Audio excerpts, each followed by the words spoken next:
Hello everyone, स्वागत है आप सभी का।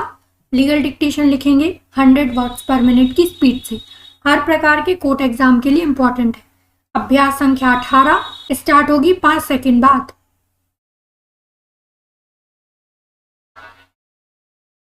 एक स्वतंत्र लड़ाई में अभियुक्त गण कालीचरण, अमर सिंह, केदार, अभिलाख, राम गोपाल, तेज सिंह, गंगाराम बेदारी और रामवीर ने एक व्यक्ति कल्याण पर हमला किया, जिसके द्वारा कारित चोट के परिणाम स्वरूप उसकी मृत्यु हो गई।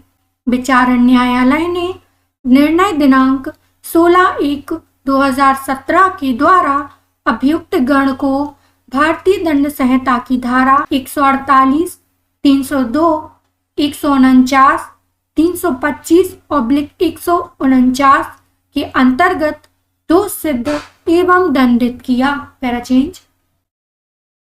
अभियुक्त गण के अपील पर उच्च न्यायालय ग्वालियर पीठ ने आक्षेपित निर्णय आदेश 18/11/2008 के द्वारा अंशतः अपील अनुज्ञात किया और कालीचरण प्रत्युत्तरदाता मूल अभियुक्त की दोष सिद्धि एवं दंडादेश को निरस्त कर दिया तथा अभियुक्त रामवीर की धारा 302/149 के अंतर्गत दोष सिद्धि को भारतीय दंड संहिता की धारा 304 के भाग द्वितीय में परिवर्तित करते हुए उसे 5,000 रुपए के जुर्माने के साथ 5 वर्ष के कठोर कारावास के दंड से दंडित किया।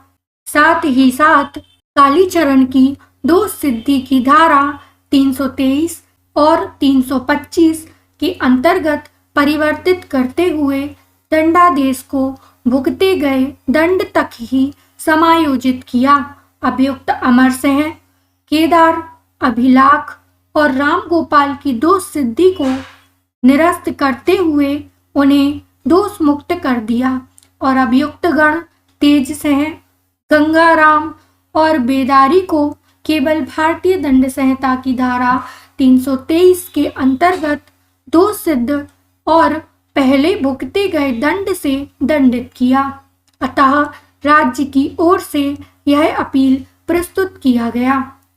पैराचेंज। निर्णय 1। पक्षों की बहस सुनने और अभिलेख पर मौजूद साक्ष्यों का अवलोकन करने तथा अवर न्यायालयों के निर्णयों का परिशीलन करने के पश्चात हम इस राय हैं कि जहां तक अभियुक्त गण कालीचरण, अमर सिंह, केदार, अभिलाख, राम गोपाल, तेज सिंह, गंगाराम और बेदारी का संबंध है, उच्च न्यायालय के द्वारा उनके दोष सिद्धि, दंडादेश और दोष मुक्ति में हस्तक्षेप करने का कोई कारण नहीं है। मामले के तथ्यों और परिस्थितियों में और इस तथ्य पर विचार करते हुए कि पक्षों के बीच में एक स्वतंत्र लड़ाई हुई थी और उनमें अभियुक्तों की भूमिका के अनुसार ठीक ही उच्च न्यायालय ने मामले को निर्णीत किया है, जिसे इस न्यायालय के द्वारा निर्णीत कन्वरलाल बनाम मध्य प्रदेश राज्य 2002 के निर्णय से समर्थन प्राप्त है। अतः उपर्युक्त अभियुक्त गण के विरुद्ध अपील को निरस्त किया जाता है। पैराचेंज। 2।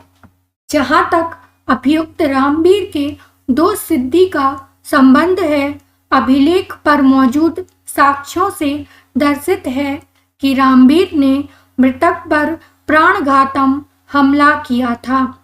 उसने मृतक के शरीर पर वार किया था।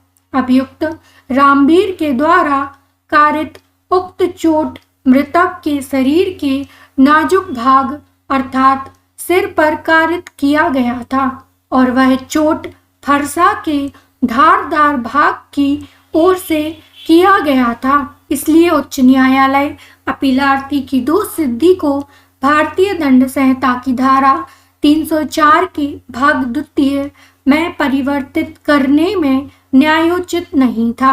पैराचेंज। 3। इस न्यायालय ने अपने निर्णयों की श्रृंखला में अभिनिश्चित किया है कि मात्र एक प्रहार ही यदि वह शरीर के नाजुक भाग पर किया गया है, भारतीय दंड संहिता की धारा 302 के अंतर्गत आ सकता है और अभियुक्त को भारतीय दंड संहिता की धारा 302 के अंतर्गत अपराध के लिए दोषी अभिनिश्चित किया जा सकता है। फिर भी मामले के तथ्यों और परिस्थितियों में, विशेषकर तब जबकि मामला एक स्वतंत्र लड़ाई का था, इस तथ्य को विचार में लेते हुए कि अभियुक्त द्वारा प्रयोग में लाया गया हथियार एक फरसा था और उसने मृतक के शरीर के नाजुक भाग अर्थात सिर पर प्रहार किया था।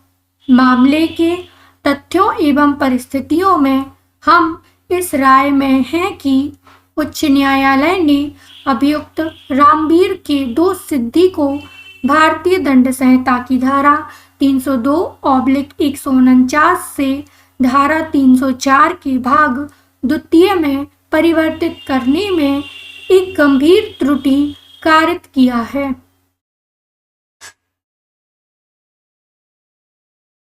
आई होप डिक्टेशन आप सभी ने लिख लिया होगा।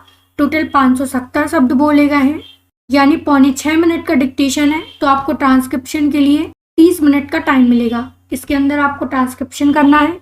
जो शब्द आपसे छूट गए हैं उनकी आउटलाइन की प्रैक्टिस आप अलग से करेंगे। पीडीएफ आपको टेलीग्राम चैनल पर मिल जाएगा।